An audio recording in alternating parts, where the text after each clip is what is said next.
Bienvenue sur ce live du Français des Affaires de la Chambre de commerce de Paris-Île-de-France. On va attendre quelques minutes que tout le monde se connecte. Donc ce live aujourd'hui portera sur la préparation de l'épreuve d'expression orale du TEF. Je suis pour ma part Romain Deveau, chef de projet au sein du Français des Affaires, et je suis en compagnie d'Amandine Yogo, Bonjour à tous. qui est une de nos responsables pédagogiques et qui travaille au Français des Affaires Sur sur... le TEF en Voilà, particulier. Oui. exactement. Donc pour faire un petit peu de contexte, ce live intervient dans le cadre d'une série de lives sur Facebook pour accompagner les candidats à se préparer aux épreuves du TEF. Et donc aujourd'hui, voilà, on va vraiment se consacrer sur l'épreuve d'expression orale avec les deux sections, la section A et la section B. Vous avez vu des sujets au cours de ces derniers jours passer sur le groupe de préparation.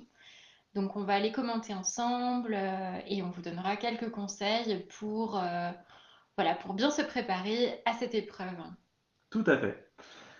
Alors, je rappelle que vous pouvez également vous préparer à cette épreuve en allant sur notre site internet, le Français des Affaires, où vous trouverez des tutoriels qui sont vraiment dédiés à chaque épreuve du TEF. Donc, l'un d'eux porte bien sûr sur l'expression orale. Voilà, donc c'est vraiment ce que vous trouverez de plus complet, pardon, après ce live pour revoir comment se présente l'épreuve, comment se préparer, quels sont les objectifs d'évaluation exactement. Parfait, on va peut-être pouvoir commencer, Amandine, si tu le souhaites. Oui, très bien. Alors, donc le TEF, c'est un test standardisé qui a été créé en 1998. Nous avons environ 55 000 candidats par an dans plus de 130 pays, dans plus de 350 centres agréés. Et nous avons beaucoup d'évaluateurs également qui sont partout dans le monde et donc qui sont habitués à écouter en fait des candidats avec différents accents de la francophonie. C'est un point important. Donc ce test est reconnu bien sûr pour sa fiabilité pédagogique et scientifique. Il est homologué par différents ministères de l'immigration, que ce soit en France ou au Canada. Donc vos résultats, quand vous passez le test, sont valables pendant 2 ans. Donc vous recevez une attestation qui est valable 2 ans. Alors, on va faire une toute petite pause, excuse-moi Amandine, Je on t'en va prie. voir parce qu'on a des problèmes de son visiblement. Voilà, les joies du live sur Facebook. Alors, est-ce que tout le monde nous entend bien? Est-ce que vous pouvez commenter et nous dire si vous entendez bien? Un peu plus haut. Alors apparemment, Parfait, ouais, ça a l'air d'aller. ça a l'air de fonctionner. On va essayer de parler un peu plus fort. Voilà, on va rapprocher notre micro, d'accord? On va continuer comme ça. Et faites-nous signe, bien sûr, si ça ne fonctionne pas. Donc je vais reprendre simplement pour cette présentation du test rapide. Donc le TEF, c'est le test d'évaluation de français, c'est une certification de la Chambre de commerce et de Paris-Île-de-France. On s'appelle le Français des Affaires. Donc c'est un test qui a été créé en 1998. C'est le premier test standardisé de français. On a un grand nombre de candidats chaque année, puisque voilà, on est à plus de 55 000 candidats par an, dans plus de 350 centres agréés, et tout cela dans plus de 130 pays. Donc ce test, il est évalué par des évaluateurs très nombreux et qui se trouvent partout dans le monde où le test est passé. Donc des évaluateurs qui sont habitués aux différents accents de la francophonie, à la fois voilà, aux accents québécois, d'Afrique francophone, de Belgique, du Luxembourg, etc. Donc c'est un test qui est vraiment reconnu pour sa fiabilité et pour donc fiabilité pédagogique et scientifique, bien sûr, qui est au format électronique uniquement. Je vois que nous n'avons pas actualisé cette diapositive. Donc je corrige. Ce test est au format électronique uniquement depuis le début de l'année 2021. Vous recevez une attestation dématérialisée dans un courriel et cette attestation est valable pendant 2 ans. Voilà, donc pendant 2 ans, vous pouvez faire valoir cette attestation auprès des différents, ministères. Parfait, merci beaucoup Amandine. Donc le TEF, il y a plusieurs versions, hein, du TEF qui existent. L'idée, c'est de faire certifier son niveau de français. Donc on a le TEF naturalisation qui permet d'obtenir la nationalité française. On a également le TEF pour la carte de résident, pour obtenir une carte de résidence longue durée en France. Et puis, très connu aussi, le TEF Canada, pour immigrer au Canada ou obtenir la nationalité canadienne. Le TEFAC, pour immigrer cette fois-ci au Québec et uniquement dans la province du Québec. Et enfin, il existe aussi le TEF Express, mais on n'en fera pas mention aujourd'hui, puisque le TEF Express ne contient que les épreuves de compréhension écrite et de compréhension orale, et il sert aux étudiants qui souhaitent intégrer une université au Canada. Donc aujourd'hui, on va vraiment vous parler donc, de l'épreuve d'expression orale dans les TEF Canada, le TEFAC, le TEF naturalisation, le TEF pour la carte de résident et aussi le TEF tout court. Alors, en ce qui concerne l'épreuve d'expression orale, les TEF Canada, TEFAC et le TEF plus classique contiennent 2 sections en expression orale. Une première section, la section A, qui dure 5 minutes, et une deuxième section, la section B, qui dure, elle, 10 minutes. Ces durées, elles sont vraiment respectées dans les centres d'examen, et donc vous ne pouvez pas, après 2 minutes par exemple, en section B, dire j'ai terminé. C'est vraiment important de respecter ces durées. D'accord, donc on ne peut pas faire de va-et-vient entre la question A, pardon, la section A et la section B. Non, pas du tout. On fait vraiment la section A, c'est à l'examinateur de vous dire quand c'est terminé. Et quand vous avez terminé la section A, eh bien, il vous donne le sujet pour la section B. D'accord. En revanche, pour le TEF naturalisation et pour le TEF pour la carte de résident, on a là une seule section et ça correspond à la section B. Donc c'est la section qui dure 10 minutes. Donc dans cette présentation, si vous êtes intéressé par un TEF naturalisation ou un TEF pour la carte de résident, vous pouvez voilà, passer rapidement sur la partie section A puisque vous ne l'aurez pas le jour de l'examen. Alors, on va commencer par regarder ensemble la section A, donc je répète, qui est présentée, qui est demandée plutôt, uniquement dans le TEF Canada et le TEFAC. Alors, toutes les activités de section A de l'épreuve d'expression orale consistent en la consigne suivante. Donc, vous avez lu une publicité ou une annonce pour une activité et vous téléphonez pour obtenir des renseignements. Donc, vous téléphonez à l'entreprise qui propose cette activité, par exemple. Toutes les sections A ont vraiment ce format-là. Donc, c'est important pour votre préparation de bien le savoir. Donc, ces activités, par contre, vont être différentes, bien sûr, d'un sujet à l'autre, hein. Donc, on vous a donné un exemple de sujet pour préparer cet atelier. Donc, il s'agit d'un sujet donc de section A. Vous avez lu cette publicité et vous êtes intéressé. Vous téléphonez pour avoir plus d'informations. Donc c'est le sujet que l'examinateur donne au candidat lors de l'épreuve, c'est bien Tout ça, à fait, Amandine? c'est bien ça. Alors, je précise qu'il n'y a pas de préparation, c'est-à-dire que vous découvrez ce sujet avec l'examinateur, avec lui pendant à peu près 2 minutes. Vous allez découvrir ce sujet, le lire. L'examinateur va vous aider à comprendre le document, va vérifier que vous avez bien tout compris. Et quand c'est bon, vous allez commencer pour 5 minutes. Alors, vous voyez qu'il est écrit dans la consigne, poser une dizaine de questions. Ça va être vraiment important que vous posiez le plus de questions possible sur cette activité. Donc votre examinateur ou l'examinatrice va jouer le rôle de l'interlocuteur ou l'interlocutrice, c'est-à-dire que c'est la personne qui travaille ici à l'hôtel de glace à Chicoutimi. Vous voulez plus d'informations sur ce séjour dans un hôtel de glace à Chicoutimi, je précise qui est une ville du Québec, et vous appelez le numéro qui s'affiche sur la publicité pour avoir plus de renseignements. Donc il va falloir faire preuve d'un petit peu de créativité, Amandine, c'est ça? C'est ça, de créativité et en même temps, en général, les informations qu'on demande sont assez souvent, les mêmes. C'est-à-dire que voilà, faut vraiment s'imaginer qu'on est dans la vie réelle.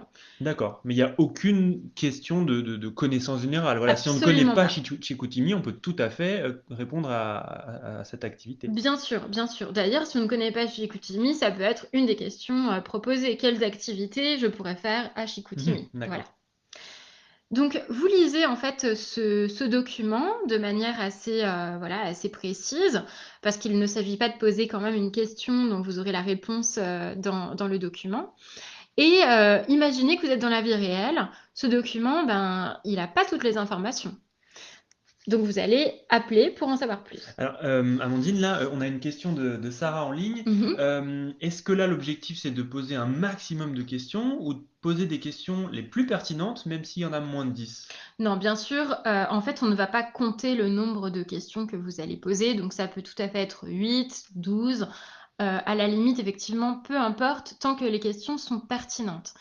Ce qu'on va vraiment, évaluer, c'est aussi l'interaction avec l'interlocuteur, c'est-à-dire, rebondir, faire référence à la réponse que vient de vous donner l'interlocuteur. Donc il Il faut la faut cohérence c'est dans le ça, dialogue, dans c'est ça. l'échange. D'accord. Il s'agit pas de changer de sujet à chaque question, mais plutôt d'avoir une conversation la plus naturelle possible, comme on aurait dans la vie de tous les jours. D'accord. On espère que ça répond à votre question, Sarah. N'hésitez pas à nous poser des questions, bien sûr, si vous en avez tout au long du live, hein. Alors, on va passer à présent à quelques conseils pratiques pour bien réussir cette section A. Alors, 1er conseil, ce que j'ai dit juste auparavant, imaginez que cette situation est réelle. Vous êtes intéressé par cette activité, par ce séjour, mais la publicité en dit très peu, donc vous avez besoin d'en savoir plus avant de réserver. Et bien sûr, faites préciser les réponses de l'examinateur. L'examinateur, son objectif, c'est de vous faire parler, c'est pas de parler lui. C'est-à-dire qu'il va vous donner des réponses qui ne seront pas toujours très précises, très détaillées. Si vous lui demandez, les prix, il va vous dire, par exemple: «Ben, ça dépend des chambres». Ah, alors par exemple, pour une chambre double, quel est le prix d'une chambre double? Voilà. Donc il faudra vraiment faire préciser les réponses, de l'examinateur pour en savoir plus. Autre conseil, préparez-vous à des imprévus. Par exemple, l'examinateur peut vous dire: «Alors là, par contre, on est complet pour cet hôtel, donc pour le week-end à venir, donc il faudra venir un autre week-end». Voilà, montrez du coup que vous savez vous adapter à des situations inattendues, comme vous allez les rencontrer lorsque vous vivrez en France ou au Canada. Et enfin, adaptez bien votre style à une situation formelle. Vous appelez, une entreprise, enfin un hôtel, quelqu'un que vous ne connaissez pas auparavant, donc on va être obligé de la vouvoyer, de faire appel à d'utiliser des formules d'appel, c'est-à-dire, «Bonjour madame, bonjour monsieur, j'aimerais, avoir plus de renseignements sur ce séjour». Donc adaptez vraiment votre style pour montrer, eh bien, que vous avez compris la consigne et que vous avez compris le type d'échange qu'on attend de vous. Parfait, merci beaucoup, Amandine. N'hésitez pas, hein, bien sûr, si vous avez des questions, on y répond tout de suite. Alors, je continue dans les conseils, mais cette fois-ci, pas des conseils pratiques, mais des conseils linguistiques pour vous aider un peu à réviser des règles de grammaire, par exemple, ou de vocabulaire du français qui vous aideront spécifiquement pour cette section A. Donc, je vous conseille de réviser les formes interrogatives, c'est-à-dire, par exemple, les questions avec est-ce que, les questions avec inversion sujet-verbe. Par exemple, pensez-vous qu'il va faire froid le week-end prochain à Chicoutimi? Ou bien, est-ce que vous pensez qu'il va faire froid le week-end prochain à Chicoutimi? Révisez aussi les mots interrogatifs, quand, quel, comment, pourquoi, etc. Et révisez bien, pardon, le vocabulaire des tarifs, des durées, des lieux. En vous donnant un peu ces indications-là, vous savez que dans la plupart des situations, vous pourrez poser des questions sur les tarifs, sur les horaires et sur les Bien sûr. durées. Et donc, pendant l'épreuve, Farah nous demande, est-ce que le candidat a le droit de prendre des notes? Alors non, le candidat ne peut pas prendre des notes pendant cette épreuve. Il n'y a pas de préparation, possible, Mhm. en expression orale. simplement, vous découvrez le sujet et ce qu'on veut, c'est que ce soit naturel. Vous ne préparez pas la situation. Dans la vraie vie, vous ne préparez pas vos questions avant d'appeler l'hôtel, en fait, hein. Ça va se faire naturellement. Bien sûr, d'accord. Donc le candidat reçoit l'épreuve, il la lit et ensuite euh, ça commence avec C'est ça, le. c'est ça. D'accord. Alors, avant que ça commence, bien sûr, l'examinateur est gentil et va vérifier que vous avez bien tout compris. Voilà. D'accord, très bien. Et est-ce qu'il est possible d'utiliser des phrases affirmatives avant de poser des questions? Oui, bien sûr, il n'y a pas de règle là-dessus. D'accord. Vous pouvez raconter un petit peu ce qui, voilà, ce qui Pourquoi vous vous arrive, pourquoi appelez? vous appelez, bien D'accord. sûr, comme dans la vraie vie. Mais donc du coup, là, l'objectif de cette activité, ce sera ces questions interrogatives. Bien sûr, voilà, c'est D'accord, ça, tout à d'accord. fait. Alors, bah, justement, vous posez des questions qui sont intéressantes. Je vous propose qu'on écoute un exemple d'une production d'une candidate qui aurait eu, je vous le dis un peu avant, qui aurait eu un niveau à peu près B2 à cette épreuve d'expression orale du TEF. Donc ça n'est pas du tout, une production, parfaite d'un candidat natif français. C'est une candidate qui apprend le français, donc qui fait des erreurs. Mais voilà ce qu'une production de niveau B2, à quoi ça ressemble. Donc on reste sur cet exemple Tout d'épreuve à avec fait. l'hôtel de Chicoutimi, c'est Tout à ça? fait, c'est un exemple d'une passation sur cet hôtel de Chicoutimi. Alors, je précise que c'est un extrait, hein, on ne va pas écouter la totalité de cette épreuve. Normalement, elle dure 5 minutes. Là, je vais vous faire écouter à peu près 3 minutes. D'accord.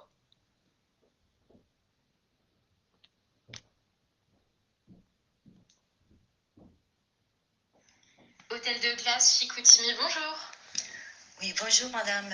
Je vous appelle pour me renseigner sur les séjours dans un hôtel de glace. Oui, bonjour madame. Comment je peux vous aider? Oui, j'aurais quelques questions. Bon, bien sûr d'abord les prix. Oui, alors le prix, bah, ça dépend bien sûr le type de chambre, ça dépend combien vous êtes. Nous faisons des promotions en ce moment. Oui, on est une couple et on voudrait réserver pour un week-end. Alors vendredi nuit et samedi nuit. D'accord. Alors pour un week-end, pour un couple, dans notre chambre classique, c'est environ 350 $ canadiens. Ok, merci. Et après, on a une voiture. Est-ce que vous avez un parking où il y a quelques endroits où on peut laisser la voiture? Oui, bien sûr, il y a un parking, effectivement. Par contre, j'espère que la voiture est bien équipée parce que il y a beaucoup de neige, hein. Il faudra vraiment des chaînes, des pneus neige. Oui, sans problème. On est habitué à sortir à la campagne. D'accord. Après, bon, même si on est habitué à faire des aventures, je suis très frileuse. La température là-bas, c'est autour des combien? Alors, en extérieur, il fait, en ce moment, hein, si vous venez dans les semaines qui viennent, il fait environ -15 degrés. Par contre, dans l'hôtel, c'est quand même bien isolé, hein. C'est de la glace, mais il ne fait pas -15 dans l'hôtel, hein. On est plutôt autour de 5 degrés. Ah, ok, bien, bien. Et bon, ça veut dire que les chambres seront climatisées et bien chauffées. Oui, c'est ça. Alors, chauffé, pas exactement, hein, mais oui, en fait, il y a une isolation qui fait que vous ne mourrez pas de froid, bien sûr. Ok. Et pour les activités, est-ce qu'on doit amener notre vélo, notre ski, vous fournissez tous les matériels? Alors, on peut vous louer des skis, en fait. Ce sera à la location, par contre. Donc, si vous en avez, il vaut mieux les apporter. Ok, merci. Et quoi de plus? Le petit déjeuner, c'est bouffé? Vous avez un resto? Alors, le petit déjeuner, effectivement, c'est un buffet froid, du coup. Ok. Et les restos, c'est ouvert le reste de la journée ou on doit sortir de... Non, oui, vous pouvez prendre tous vos repas à l'hôtel sans problème. Ok, oui, parce qu'on cherche à rester les week-ends tranquilles. Et oui, pour la sécurité de la voiture, le parking, c'est fermé ou... Alors non, le parking est ouvert. Par contre, l'hôtel est très isolé, hein. Il est très loin du village le plus proche, donc il y a très très peu de passages, ne vous en faites pas. Ok, c'est seulement pour savoir si on peut laisser notre vélo avec la voiture sans problème.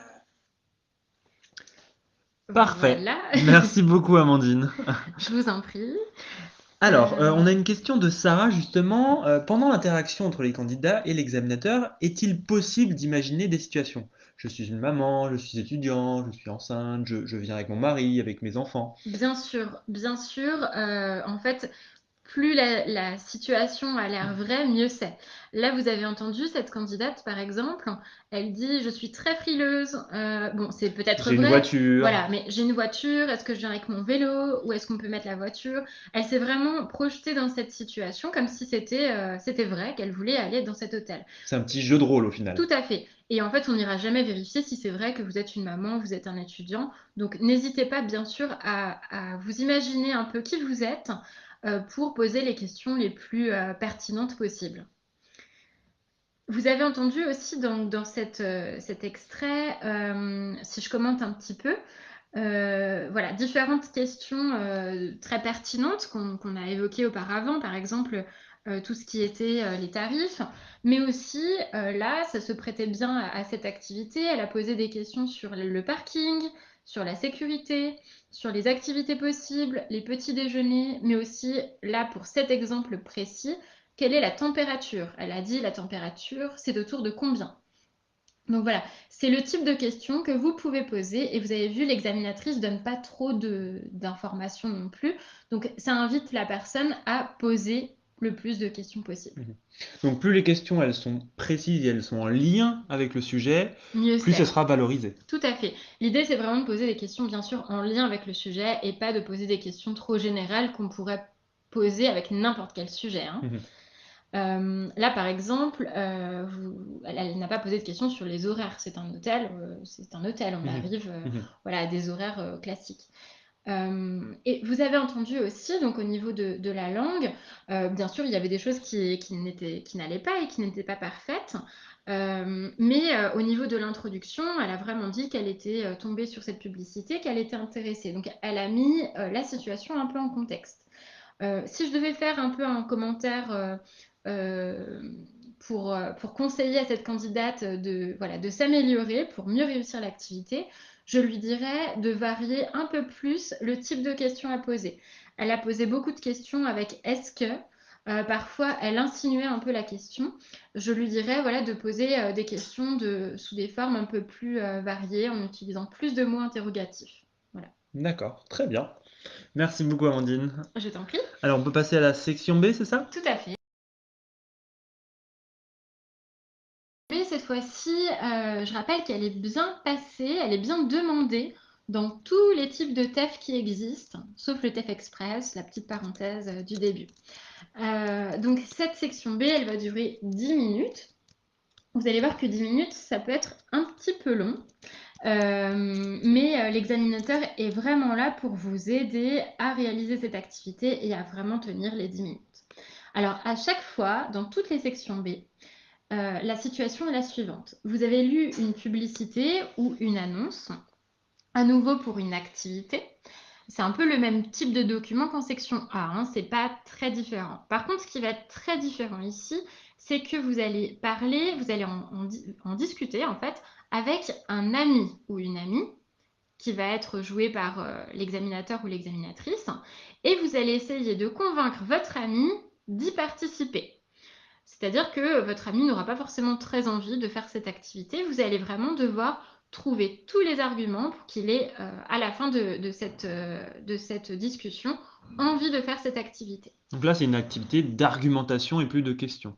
Tout à fait. Donc si je comprends bien là Amandine, cette activité, cette section B, c'est pour tous les types de TEF, Tout à fait. contrairement à la section A. Tout à fait. C'est pour tous les types de TEF. Donc, si vous passez un TEF naturalisation ou un TEF pour la carte de résident, en épreuve d'expression orale, vous n'aurez que cette activité. D'accord.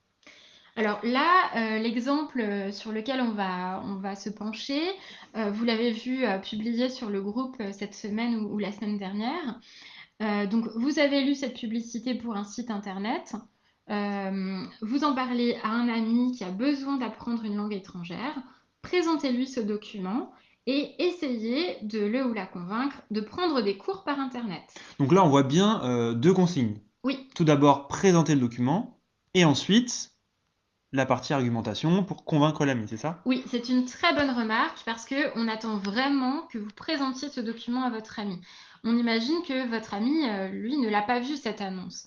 Vous allez commencer en disant, bah, je suis tombée sur une publicité et j'ai pensé à toi. Et alors voilà ce que ça dit. Et vous expliquez un petit peu ce document. Donc il ne s'agit pas du tout de relire le document, hein, le document que vous avez sous les yeux. Vous n'allez pas en faire une lecture à voix haute, c'est pas du tout ce qu'on attend, mais plutôt que vous reformuliez comme vous le ferez avec n'importe qui en Mhm. fait, hein, D'accord, ouais. Donc pas supposer que la personne voit le c'est document, ça, mais contextualiser un petit peu. Je l'ai trouvé dans la rue, ou on tout me à l'a fait. donné en sortant du métro, ce genre de choses. Exactement, c'est ça. Ou D'accord. je l'ai trouvé sur Internet, Mhm, pourquoi bien pas sûr, oui, oui. aussi, voilà. Donc là aussi, tout est possible, on peut imaginer, on peut créer. C'est ça, tout à fait. Alors là, vous avez donc bon, ce document, vous avez déjà dû le lire, je n'y reviens pas, mais voilà, globalement, c'est une annonce pour prendre des cours de langue. Différentes langues sont possibles, l'anglais, l'espagnol, l'arabe, le chinois, etc. Mais des cours de langue en ligne. Donc c'est un sujet en plus vraiment dans l'air du temps dans cette période de Covid. Et qu'est-ce qu'on attend des arguments, justement? Donc il y a Najwa qui nous demande, est-ce que les arguments doivent être forts ou non? Est-ce que on doit avoir des arguments très convaincants? Est-ce qu'à la fin, l'examinateur qui joue le rôle de l'ami doit être convaincu? Oui, l'objectif, c'est quand même que l'examinateur soit convaincu, mais vous allez voir que c'est pas si facile. L'examinateur, lui, son rôle, c'est de ne pas être d'accord avec vous au début. Donc, il va vous donner ce qu'on appelle des contre-arguments. Il va vous dire pourquoi il n'est pas d'accord. Donc, il aura des arguments très précis, lui aussi, de son côté, et vous devrez répondre à ces arguments avec les vôtres. Donc, en ce qui concerne, voilà, est-ce que les arguments doivent être très forts ou non? Eh bien, je dirais qu'ils doivent être de plus en plus forts. Mais je vais vous parler tout de suite je vais vous donner tout de suite des conseils un peu plus précis. Des conseils donc pratiques pour commencer. Mettez-vous à la place de votre interlocuteur. C'est-à-dire, imaginez qu'il ne connaît pas le sujet que vous lui présentez. Et ça vous aidera à réussir la présentation du document. Donc vraiment faire en sorte que voilà, il ne sait pas de quoi il vous parle. D'ailleurs, si vous ne présentez pas bien le document, votre examinateur va vous le dire, vous dire attends, je comprends pas du tout de quoi tu me parles. Explique-moi s'il te plaît, voilà, c'est quoi cette annonce? Également, ce que je disais juste avant, gardez en tête que votre ami, il ne sera pas facile à convaincre. Il va être peu motivé, peu intéressé, et c'est à vous, voilà, de trouver les bons arguments pour le motiver. Mais surtout, ne soyez pas déstabilisés, hein. L'examinateur, c'est son rôle, il doit ne pas être d'accord avec vous au début, en tout cas. Donc là, il faut s'y préparer, bien sûr, en Oui, amont, en préparant l'épreuve. Donc là, on parlera bien sûr des outils pour la préparation par la suite, les tutoriels, les exemples d'épreuves. Là, regarder les tutoriels et l'exemple d'épreuve, ça peut préparer justement à ces tentatives de déstabilisation de l'examinateur. tout à fait. D'ailleurs, n'hésitez pas à vous entraîner aussi avec un ami, un parent qui est aussi francophone. Et ça peut vous permettre à tous les deux de trouver des arguments assez forts et donc de se préparer ensemble, hein. Un autre conseil que je vous donnais, c'était voilà, de vous appuyer sur le document pour trouver les arguments. Par exemple, dans le document précédent, il y avait les informations professeurs natifs, c'est-à-dire que les professeurs sont des francophones natifs quoi, depuis toujours. Il y avait également écrit tarifs compétitifs. Donc c'est l'occasion de dire, mais en plus tu vas voir, les tarifs ne sont pas chers du tout, tu trouveras pas de cours plus intéressants, etc. Donc apporter des arguments pertinents et les informations sur le sujet vont vous aider à ça. Également, je vous conseille, et ça c'est plus une petite stratégie, utilisez votre amitié avec l'examinateur. On dit bien, hein, votre examinateur est votre ami, c'est un ami que vous devez convaincre. Donc un ami, vous le connaissez, vous savez ce qu'il aime, vous savez ce dont il a besoin en ce moment. Et tu m'as dit que tu voulais prendre des cours d'anglais parce que tu en as besoin pour ton nouveau travail. Regarde ce que j'ai trouvé. Voilà. Et donc, utilisez ça, ça va vous permettre d'utiliser des arguments très forts. Si votre ami vous dit non mais j'ai pas trop le temps en ce moment, bah je croyais que au travail en ce moment t'étais pas trop débordé. En plus avec le Covid on peut pas beaucoup sortir. Bah si tu as du temps. Oui bon c'est vrai. Voilà. Utilisez cette amitié, le fait que vous connaissez la personne. Et donc la bonne stratégie, là, ce serait de rebondir sur des contre-arguments pour créer un nouvel argument en inventant une petite histoire autour de cette amitié. C'est ça. Il n'est pas, enfin, ce qu'on vous recommande, c'est pas de, comment dire, de prendre le contre-pied à chaque fois de ce que dit l'examinateur. Ne dites pas, mais si tu m'as dit que tu avais du temps, c'est pas un argument assez fort. Mais par contre, lui dire que en ce moment, avec les confinements, les couvre-feux, etc., on a plus de temps possible, c'est un argument. Et alors enfin, un dernier conseil que je vous donne, c'est vraiment d'adapter votre style à une situation informelle. Dans la section A, on a dit qu'il fallait avoir un ton formel, comme on ne connaît pas la personne. Ici, c'est votre ami, donc vous allez le tutoyer. Vous allez adopter un ton plus relâché. Bien sûr, on reste correct, pas d'insultes, on n'est pas vulgaire, etc. Mais on fait en sorte que, voilà, on imagine vraiment que c'est notre ami. Donc vous allez le tutoyer. Et ça, c'est important, hein. Ne vous dites pas, ah oui, mais quand même, c'est mon examinateur, je le vous vois. Non, c'est un jeu de rôle, c'est une fiction. On imagine que vous vous connaissez. D'accord, merci beaucoup Amandine. Alors on a quelques questions avant de continuer, si Oui, tu le permets. Détails, donc très précis, en lien avec le sujet, ou bien peut-on utiliser des arguments d'ordre général? moi, je vous conseille d'utiliser des arguments plutôt généraux au début, qui vont permettre de lancer la discussion. Et ensuite, de plus en plus, vous allez voir que bah, de toute manière, ça va devenir un peu de plus en plus compliqué puisque l'examinateur, lui aussi, aura des arguments. Gardez vos arguments précis, détaillés et les plus forts pour la fin de Mhm. l'échange, en fait. De toute façon, les arguments vont également se construire au fur et à mesure de la discussion, c'est C'est bien ça. ça? Ça va se faire très naturellement, en fait, hein. Vu que ça va être une réponse au C'est ça. contre-argument de l'examinateur aussi. Tout à fait.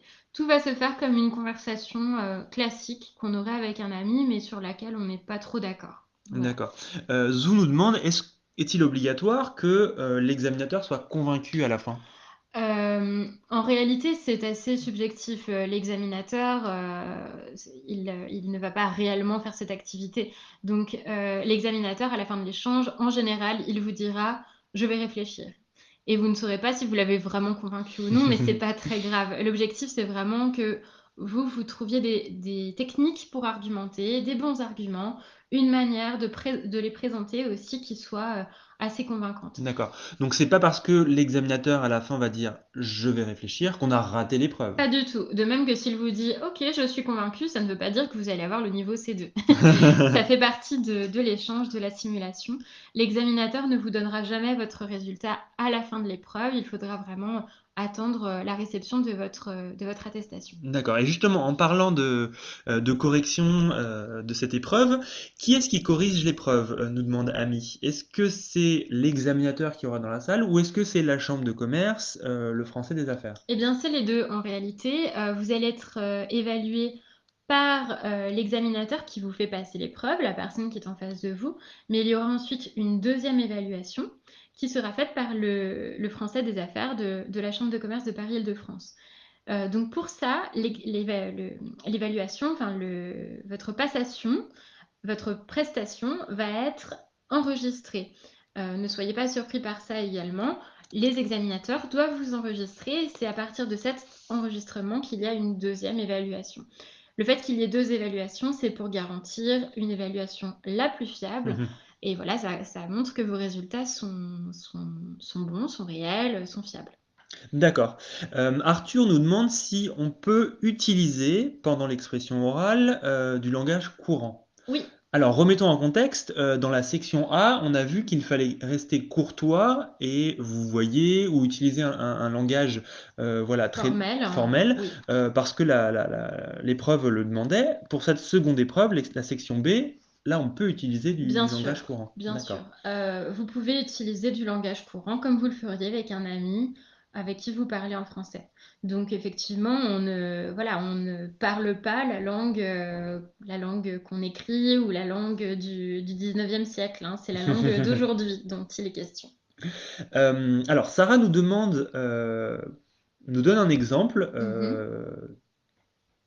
de choses qu'on pourrait dire durant cette épreuve. Est-ce que Oui. ça fonctionnerait? Est-ce que ça marcherait comme un argument? Mhm. Alors, elle nous dit, vas-y ma chérie, vas-y accepte qu'on y aille ensemble s'il te plaît. Est-ce que c'est quelque chose qui permettrait de faire avancer la conversation?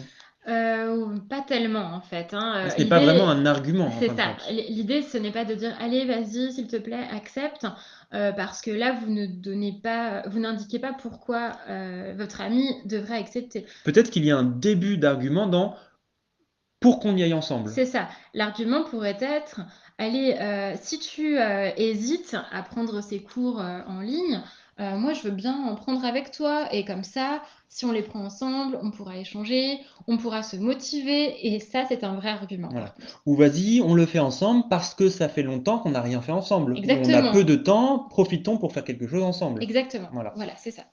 Alors, une autre question de Sarah.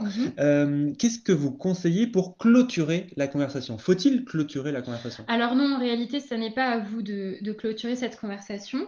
C'est à l'examinateur ou l'examinatrice d'arrêter.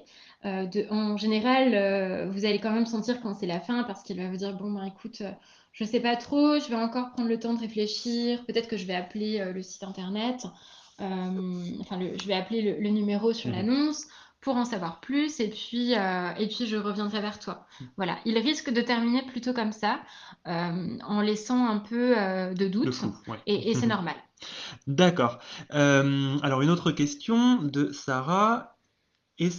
Comment doit-on se comporter devant une objection déstabilisante? Qu'est-ce que le candidat peut faire lorsque l'examinateur va contrer son argument, va essayer de le déstabiliser? Alors, est-ce que c'est vraiment une déstabilisation? Non, normalement, l'examinateur ne va pas vous déstabiliser. Il va certainement vous poser des questions, enfin, vous donner des arguments un peu forts et de plus en plus. Cela dit, l'idée, ça n'est pas du tout de vous déstabiliser.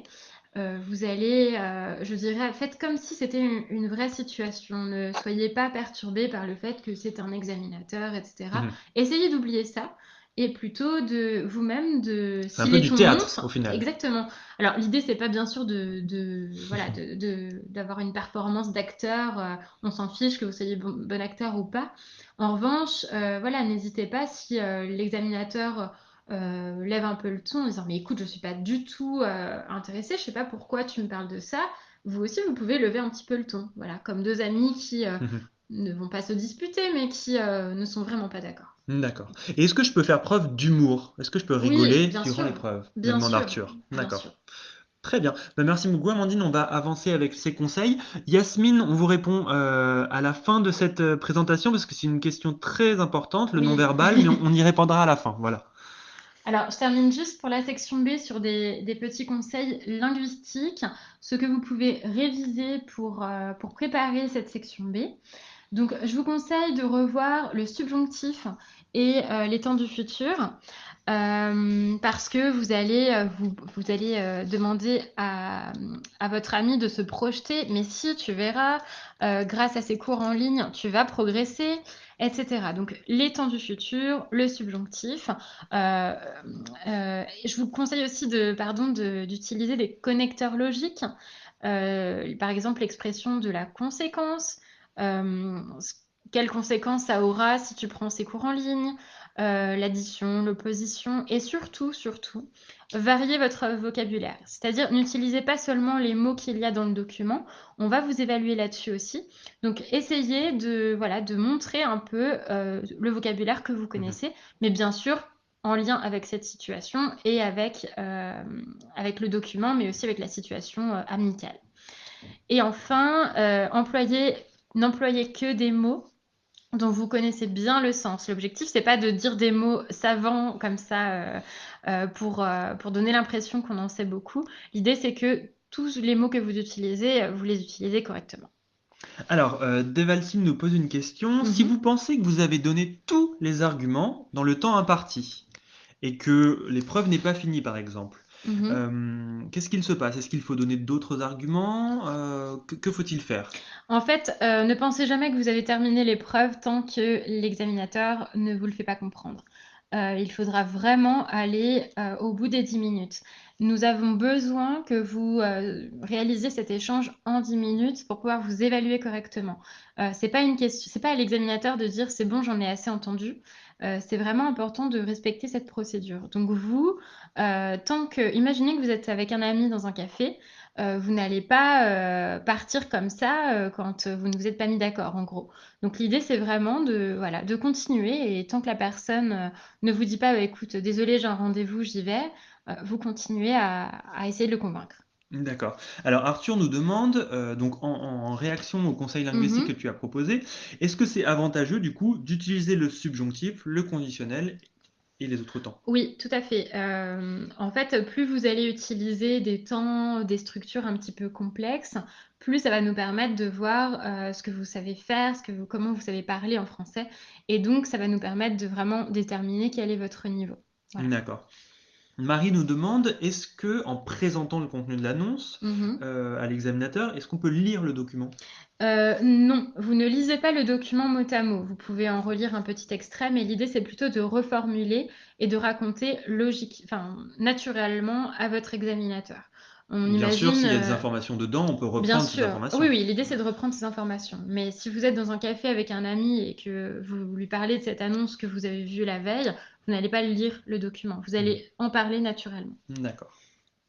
Alors, on reviendra un tout petit peu après sur la question de Ikalf et de Yasmine, donc la question concernant la préparation et le non-verbal. Voilà, là, on va tout de suite écouter une... Un autre extrait voilà. voilà, de la même candidate qui cette fois-ci va réaliser la section B. Alors, je précise juste avant de commencer, on ne va pas écouter les 10 minutes, ce serait trop long, donc c'est simplement un extrait de 5 minutes. Salut Laura, comment ça va? Oui, ça va. Écoute, je t'appelle parce que mon ami Rémi, il vient d'être embauché pour être prof d'enseignement super endroit. Et bon, il m'a parlé de ses collègues et j'ai pensé à toi.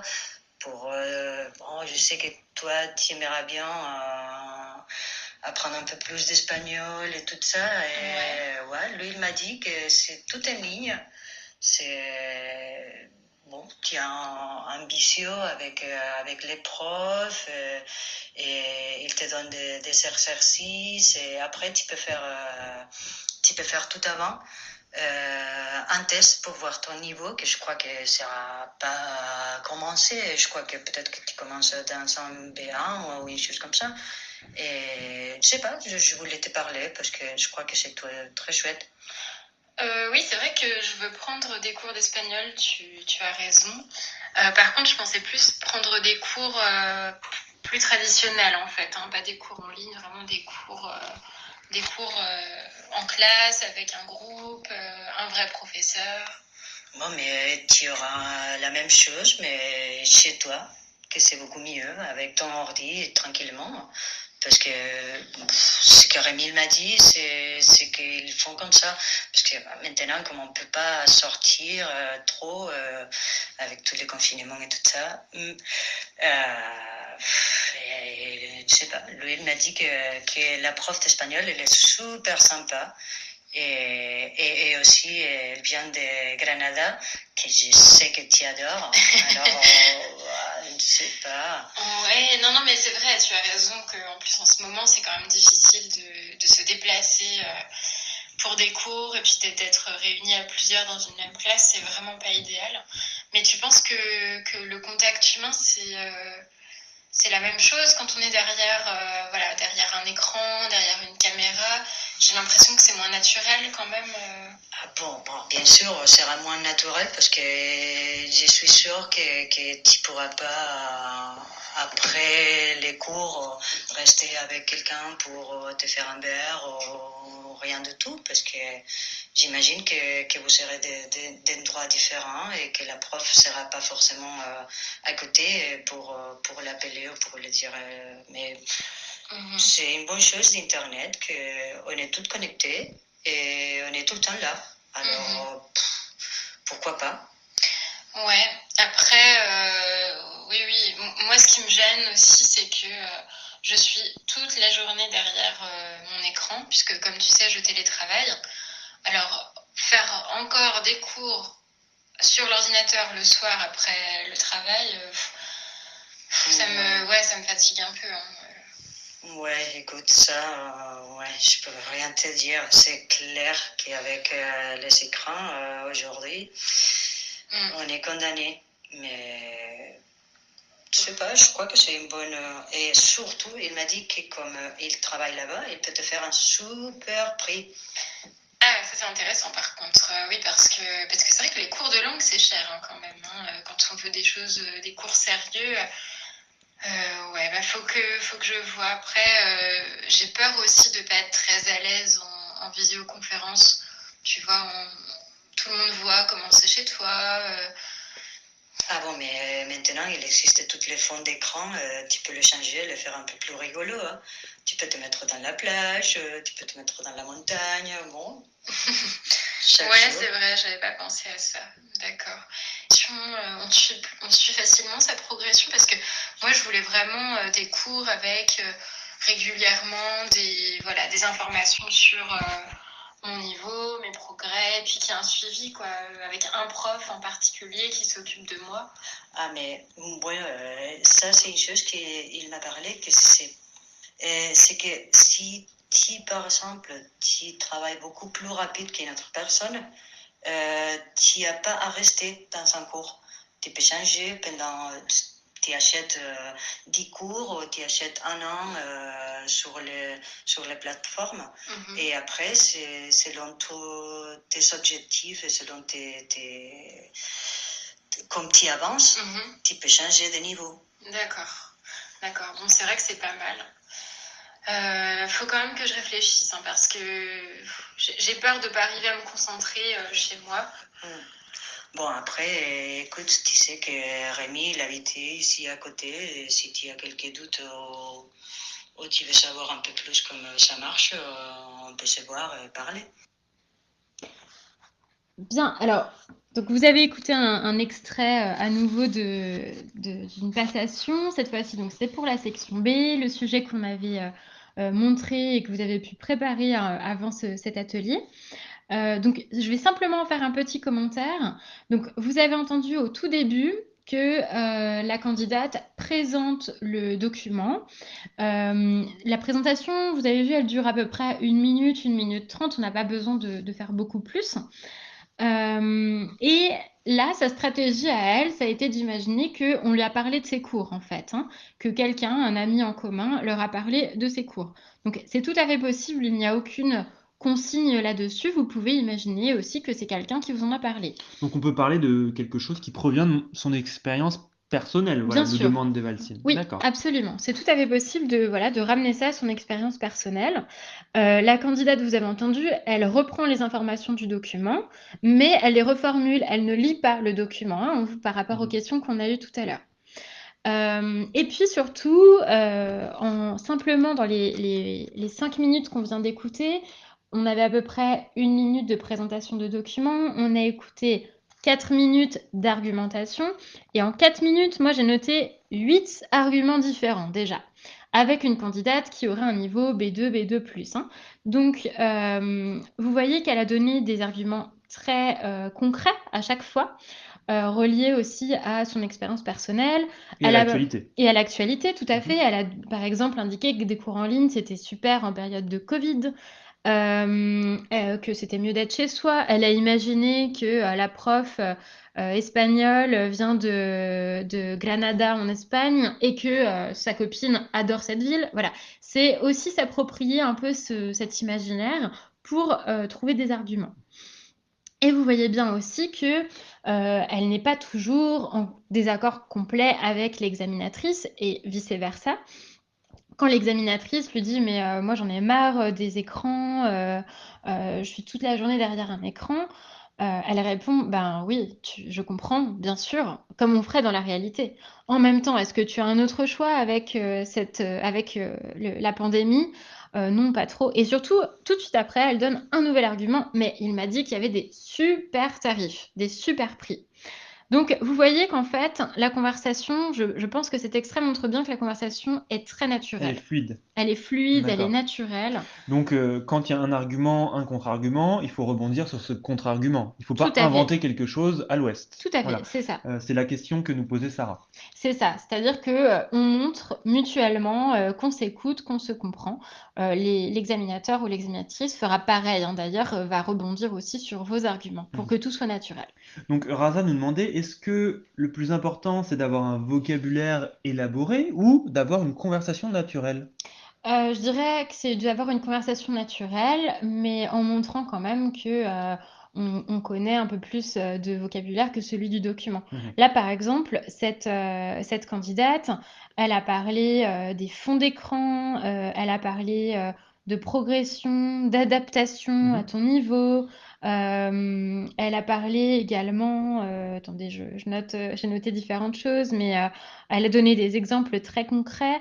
Donc ça montrait qu'on allait quand même au-delà du sujet et qu'elle se l'est réapproprié. D'accord, très bien.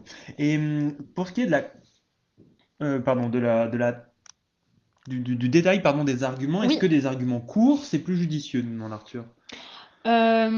ça vous pouvez donner des arguments courts, mais il se peut que votre, examinateur vous demande De de développer. développer, de D'accord. préciser, Mhm. voilà. Très bien. On peut tout à fait imaginer ça, et que votre, voilà, que l'examinateur vous demande un exemple, mais n'hésitez pas à en donner. Là, par exemple, cette, candidate, elle a dit, «Ben, oui, mais maintenant, si tu veux pas qu'on voit comment c'est chez toi, parce que tu es en visio, c'est vrai que ça peut être un peu intrusif».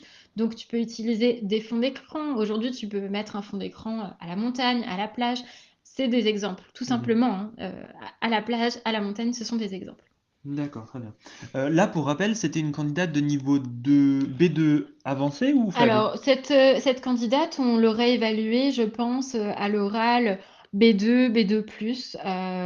Je ne vais pas vous donner son évaluation Mhm. exacte, mais voilà, c'est à peu près le niveau qu'on attend pour le TEF Canada en expression orale, hein. Je précise qu'on n'est que sur l'épreuve d'expression orale. Bien sûr. Et donc, Farah nous demande, est-ce que l'accent de la candidate est un problème? Eh bien, l'accent de la candidate n'est pas un problème, quand c'est compréhensible. Tous les candidats ont des accents, de tous les pays d'ailleurs. Par contre, là où ça pourrait être un problème, c'est si, on ne la comprend pas ou bien s'il y a des mots qu'elle prononce mal. Par exemple, Mhm. dans la section A, elle n'a pas dit: «Je suis frileuse», mais «Je suis frêleuse». Là, c'est une erreur. Voilà. Quand elle prononce un petit peu avec son accent, d'autres mots, ça n'est pas grave. D'accord. Sarah nous demande, est-ce qu'on encourage les monologues ou alors le discours? En fait, ça va se faire naturellement, c'est-à-dire que quand vous allez développer un argument, au bout d'un moment, l'examinateur va rebondir. Donc c'est bien un dialogue, hein, il n'y a pas de monologue. D'accord, ouais. Donc il faut laisser la place à l'examinateur. Tout à fait. Voilà. D'accord. Alors, si vous voulez bien, je vais vous montrer à présent, les critères d'évaluation. Je vais vous montrer un petit peu ce qu'on va évaluer, dans cette épreuve d'expression orale. D'accord. On met de côté bien évidemment toutes vos questions. On y Oui, répond au fil de l'eau en fonction de ce qui est montré à l'écran c'est et de ça. la présentation d'Amandine. Voilà, on n'en laissera pas de côté. On sait qu'on n'a pas répondu à certaines questions plus haut dans le fil de conversation, mais vous inquiétez pas, on y revient par la suite, hein. C'est ça, on avance progressivement. Alors, au niveau des critères de l'évaluation, bah, déjà, on va regarder, on va évaluer la qualité des échanges, l'efficacité de l'argumentation. Je précise que ces critères d'évaluation, maintenant, ça va être pour la section A et la section B, hein. J'ai terminé avec la section B pour le moment. Donc on va se demander pour la section A, par exemple, si, les questions étaient appropriées, si, le questionnement, de manière générale, était complet, si on a vraiment fait le tour, de toutes les questions qu'on aurait pu poser sur le document. Pour ce qui est des arguments, cette fois-ci en section B, on va se demander si elles étaient développées, variées. Donc c'est là que donner un tout petit argument très court, c'est pas très judicieux. Et s'ils sont variés. Si vous répétez pendant 10 minutes le même argument, par exemple, mais si tu verras, c'est génial, c'est mieux de faire le cours à la maison, ça n'est pas suffisant. Ils doivent être variés, vos arguments. Les idées, est-ce que les idées sont défendues de manière déterminée? C'est-à-dire, est-ce qu'on a l'impression que vous croyez vous-même à ces arguments? Et puis, est-ce que la conversation est riche et animée? Et c'est là qu'on parle depuis le début de naturel, de fluidité. On doit avoir l'impression que la conversation est vraiment entre deux amis. L'une apprend le français et l'autre est française ou francophone native. Alors, on regarde maintenant la deuxième partie des critères d'évaluation. Cette fois-ci, ça va plutôt être est-ce que vous maîtrisez la langue orale? C'est-à-dire, est-ce que votre vocabulaire est précis et adéquat? Adéquat, c'est-à-dire est-ce que les mots sont bien utilisés? Est-ce que vos temps et vos modes sont également correctement utilisés? Est-ce que vous avez utilisé des structures variées? Tout à l'heure, l'un d'entre vous demandait si c'était valorisé d'utiliser les temps du subjonctif, des temps variés. Oui, c'est très valorisé et si vous savez bien les utiliser, n'hésitez pas. Est-ce que la prononciation est maîtrisée? Voilà, si vous faites des erreurs de prononciation, ben, c'est pris en compte. Et est-ce que l'intonation est adaptée à la situation? C'est-à-dire, quand vous allez convaincre, vous allez peut-être accentuer certains mots, voilà, montrer que vous êtes déterminé, marquer un peu l'exclamation en fait, hein. On parlait tout à l'heure, donc Yasmine nous posait la question du non-verbal. Est-ce que c'est pris en compte dans la notation? Eh bien, non, pas vraiment en fait, hein. Déjà dans la première activité, dans la section A, imaginez, que cette situation va être au téléphone. Donc au téléphone, le non-verbal n'a pas beaucoup d'importance, Mhm. n'a pas du tout d'importance même. En ce qui concerne, la section, B, pas vraiment en fait, hein, il n'y a pas quand j'entends non-verbal, j'entends surtout tout ce qui va être, par exemple, gestuel, la manière de se tenir. Là, tout simplement, soyez vous-même. C'est une situation entre deux amis. Vous expliquez la situation, vous donnez des arguments, mais il est inutile de jouer la scène. Vous n'allez pas avoir à vous lever, à faire voilà, à théâtraliser ça plus que deux amis qui sont Mhm. assis l'un en face de l'autre. D'accord, très bien. Alors, on va Alors, passer aux outils de préparation, si tu veux bien, Amandine. oui, Alors, on nous posait la question de liens qu'on pourrait proposer pour se préparer. Donc, nos collègues qui suivent ce lien avec nous, merci beaucoup à Julia et Cindy, vont vous mettre dans le chat des liens vers les différents outils de préparation à ces épreuves du TEF. Voilà. Tutoriels qui présenteront l'expression orale, mais également toutes les autres épreuves du TEF qui présenteront le détail de ces différentes épreuves et également des petits conseils pour voilà, réussir ces différentes parties de l'examen. Nous proposons également des conseils et des exemples d'épreuves sur ce même groupe Facebook, voilà, le groupe officiel de préparation au TEF, aux épreuves du TEF.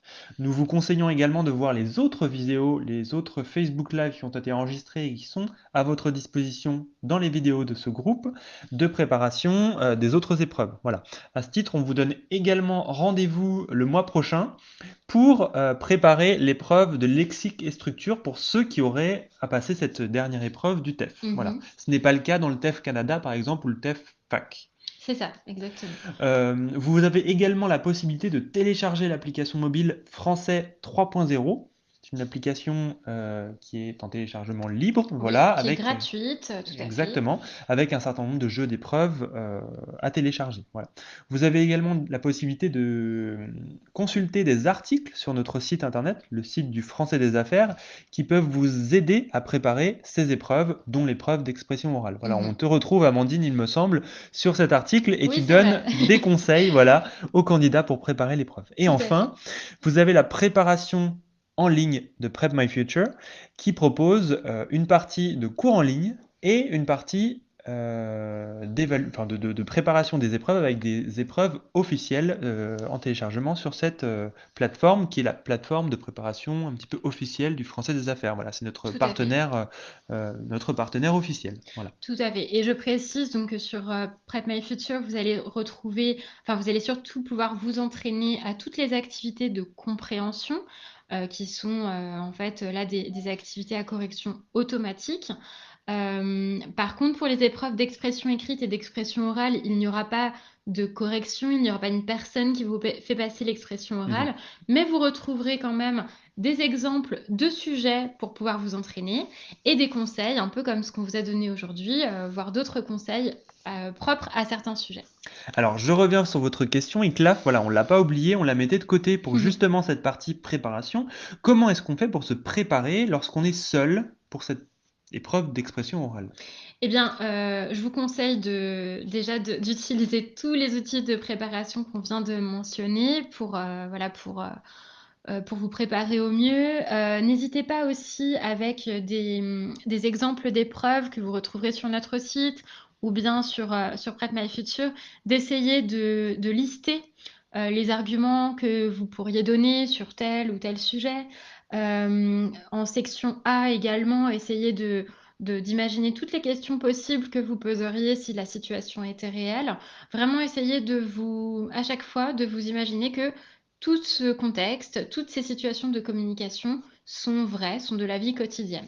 Voilà, C'est un peu une gymnastique intellectuelle, voilà, de pouvoir c'est être ça, réactif sur ces épreuves. c'est ça. Donc comprendre l'épreuve et savoir comment on la traite, ça fait une grosse partie du travail déjà. C'est ça. C'est vrai que c'est bien de s'entraîner avec quelqu'un si possible, mais ça n'est pas du tout indispensable pour réussir cette épreuve. D'accord. Alors, je vais reprendre quelques-unes des dernières questions sur le chat. Oui?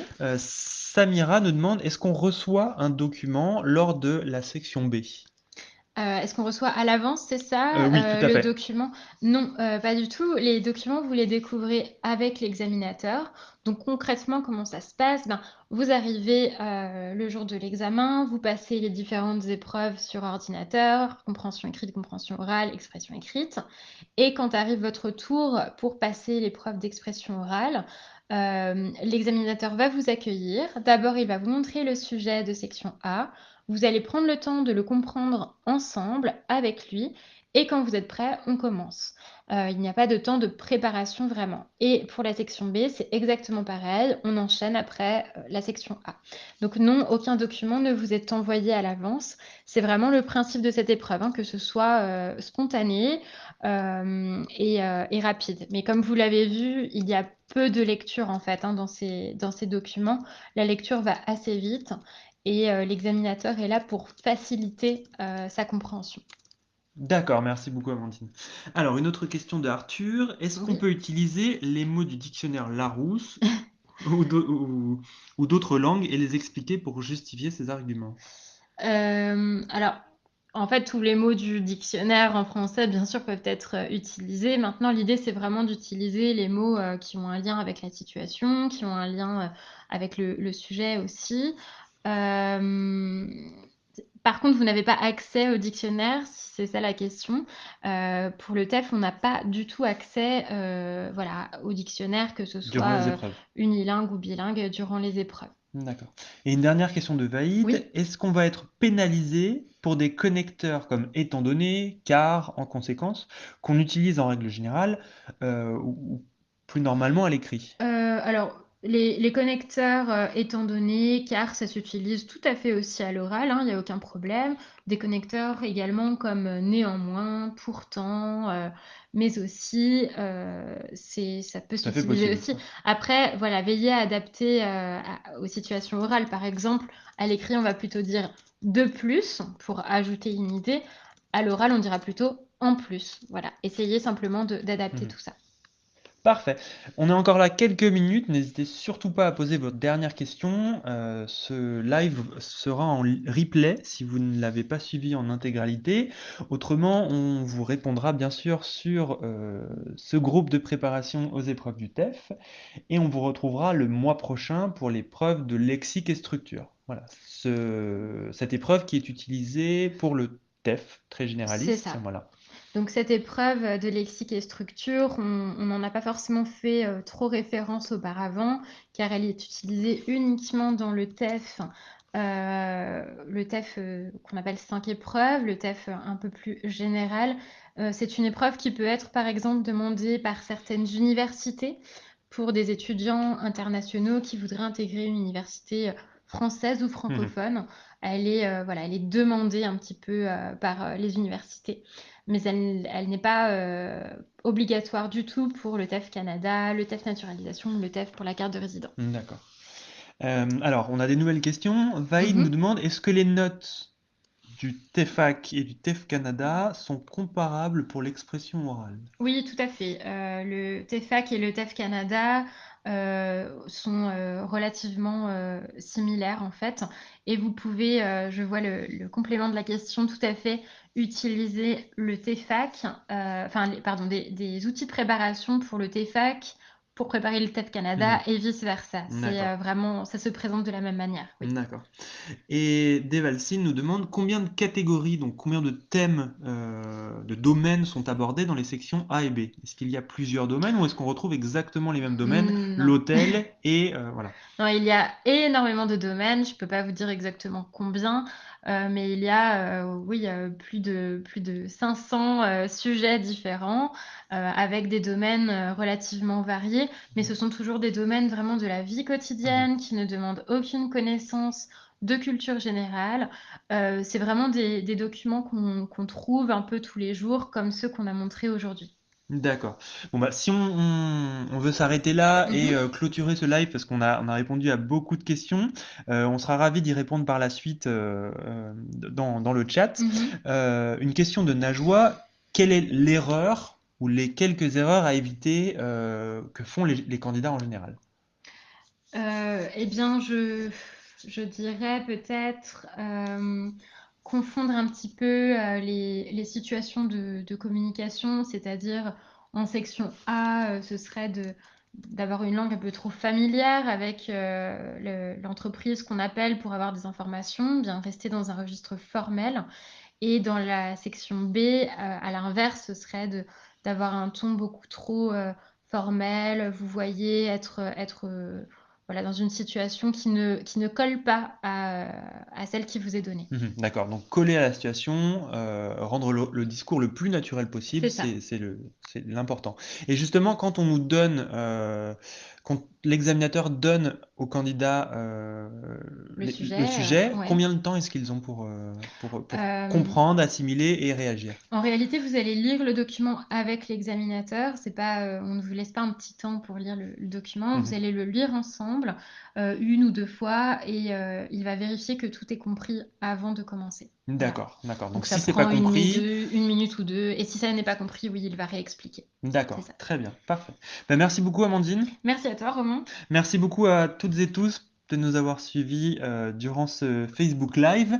N'hésitez surtout pas à nous poser d'autres questions si vous en avez sur ce groupe.